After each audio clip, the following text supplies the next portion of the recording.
If you had power, how would you rule? Would you be Saladin, the warrior king who won hearts even among his enemies? Or Machiavelli, the mastermind who taught rulers to manipulate fear and survive at any cost? History gives us two radically different blueprints for leadership, one rooted in honor, mercy, and justice, the other in cunning, control, and ruthless pragmatism. Saladin believed that mercy could be a weapon, that sparing civilians, protecting holy places, and treating foes with dignity built a stronger empire than fear ever could. His reputation stretched beyond his borders, praised even by Christian chroniclers who should have hated him. Machiavelli argued the opposite. He wrote The Prince, a manual for rulers in a brutal world. His conclusion was cold. People are fickle, loyalty fades, but fear endures. Mercy should be used sparingly. Appear virtuous, he said, but never let morality get in the way of survival. So, which is right?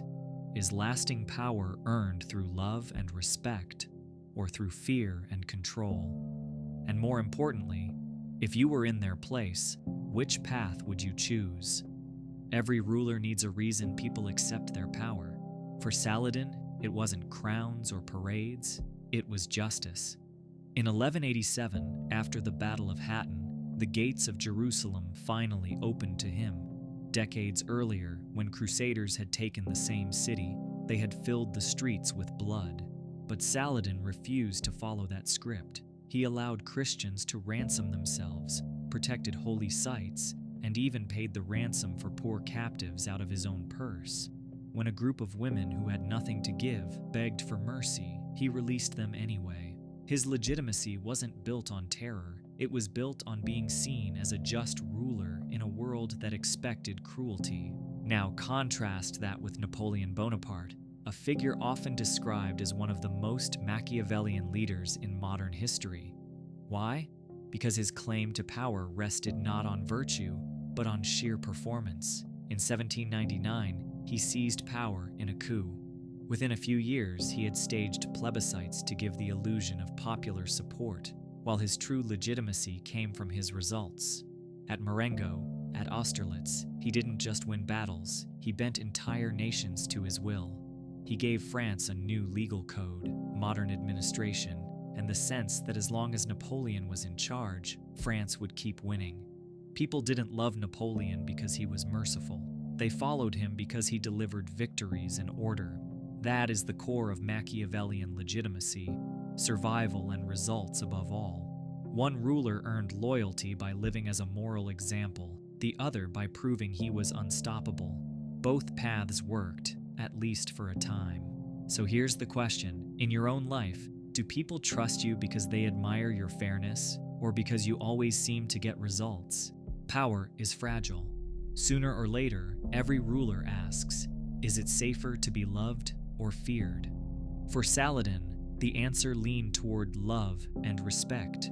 During the Third Crusade, when Richard the Lionheart fell gravely ill, Saladin did something almost unthinkable.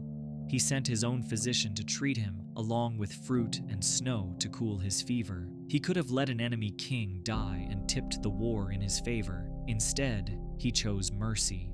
Even his enemies admitted respect for him. Saladin's strength wasn't just in swords, it was in the loyalty and admiration he inspired, even from foes. On the other hand, Joseph Stalin is widely considered one of the most Machiavellian leaders of the 20th century. Why? Because he ruled through fear, not love. During the Great Purge of the 1930s, millions of citizens lived in constant terror of late-night knocks on the door. Secret police, show trials, and executions eliminated rivals and silenced critics. Stalin understood Machiavelli's principle perfectly. Love is unreliable, but fear keeps people in line. His regime's survival depended not on admiration, but on the knowledge that disobedience could mean death. Saladin believed respect could outlast fear. Stalin believed only fear could guarantee obedience. Both men secured their rule, one by being admired, the other by being dreaded. So imagine this in your own world. Would you rather be the leader people defend because they love you, or the one they never dare to betray because they fear you? Every leader faces moments where the path to victory tempts them to cross moral lines. The question is, do the ends justify the means? For Saladin, the answer was no. After his decisive victory at the Battle of Hattin in 1187, his army captured thousands of crusaders. A lesser ruler might have ordered a massacre to send a message. Instead, Saladin showed restraint. Most captives were spared or ransomed, and when he entered Jerusalem later that year, he kept his soldiers from looting and protected holy sites. His conduct was part of the victory itself. For him, honor wasn't just an accessory to power, it was inseparable from it. Contrast that with Otto von Bismarck, the German statesman widely considered a Machiavellian master of realpolitik. Why? Because he repeatedly twisted truth and morality to engineer outcomes. The most infamous example was the Ems Dispatch in 1870, when a diplomatic encounter between France and Prussia produced nothing explosive. Bismarck deliberately edited the official report to make it sound like an insult. The French were enraged, declared war, and fell straight into his trap. Bismarck didn't care that the spark was manufactured. What mattered was that the war led to the unification of Germany, his ultimate goal. For Saladin, the way a victory was won mattered as much as the victory itself. For Bismarck, the outcome alone justified the deception. So here's the dilemma. If peace or unity demanded a lie, would you tell it? Violence is inevitable in power. The real question is how you use it and when you stop.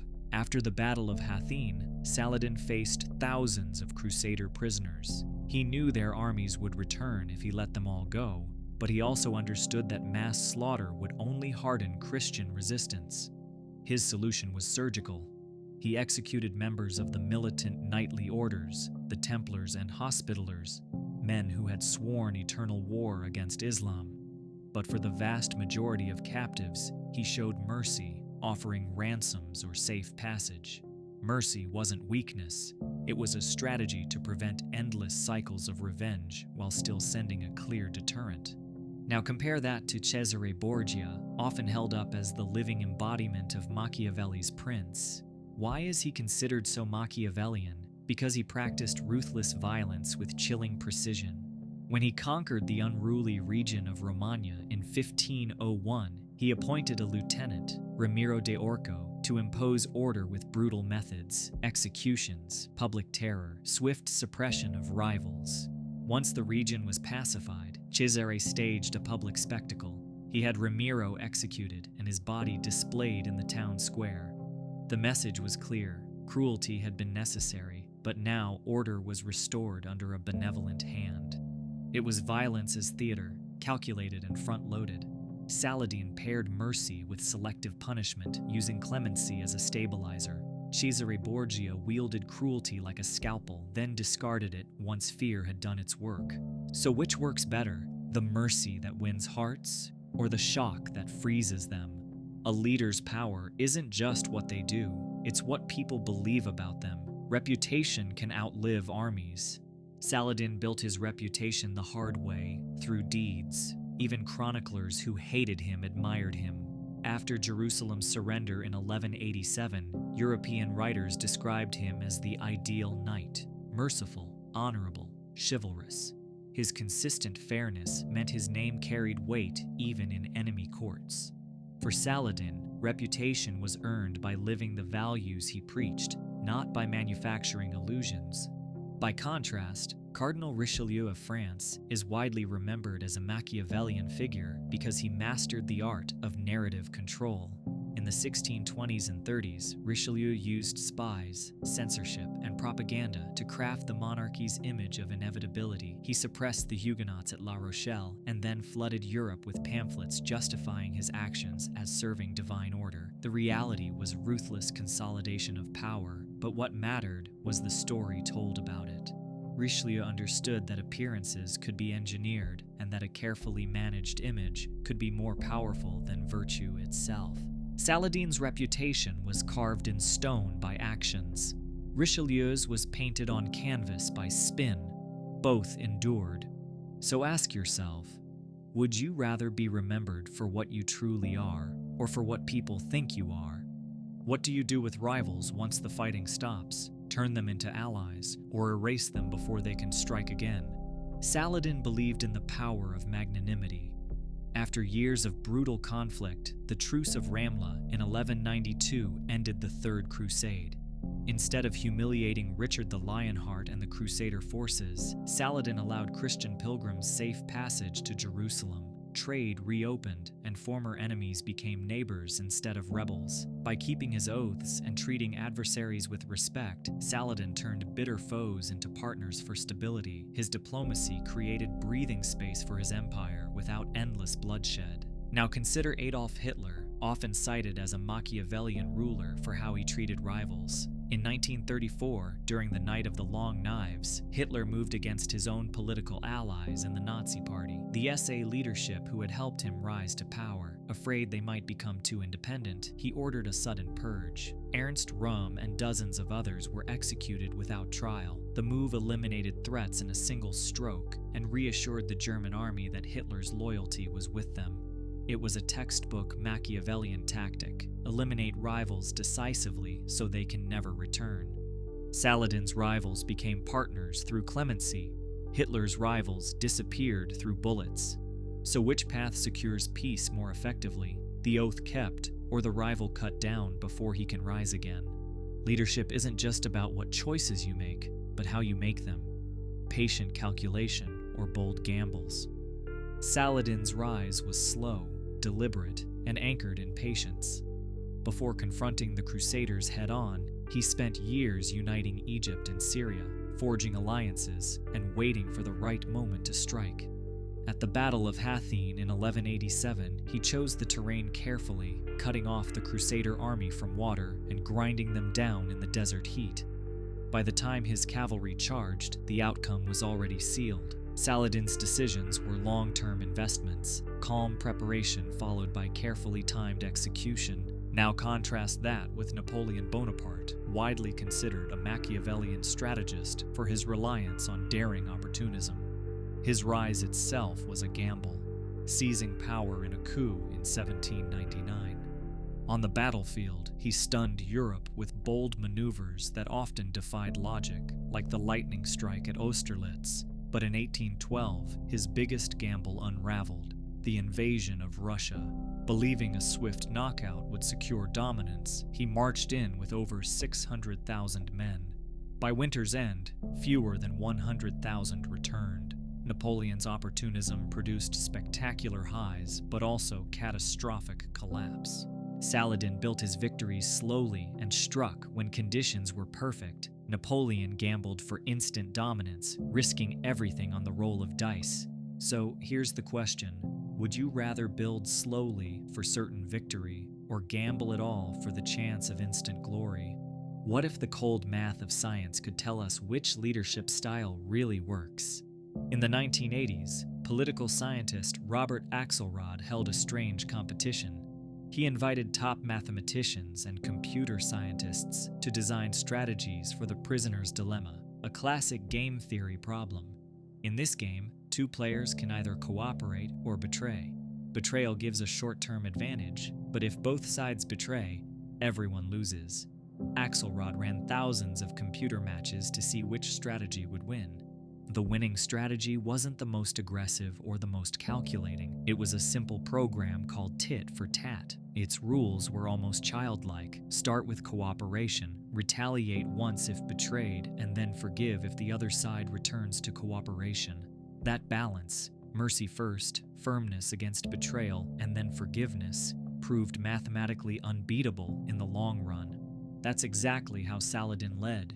He opened with generosity, as when he spared Jerusalem's people. He punished when he had to, as with the militant orders after Hattin.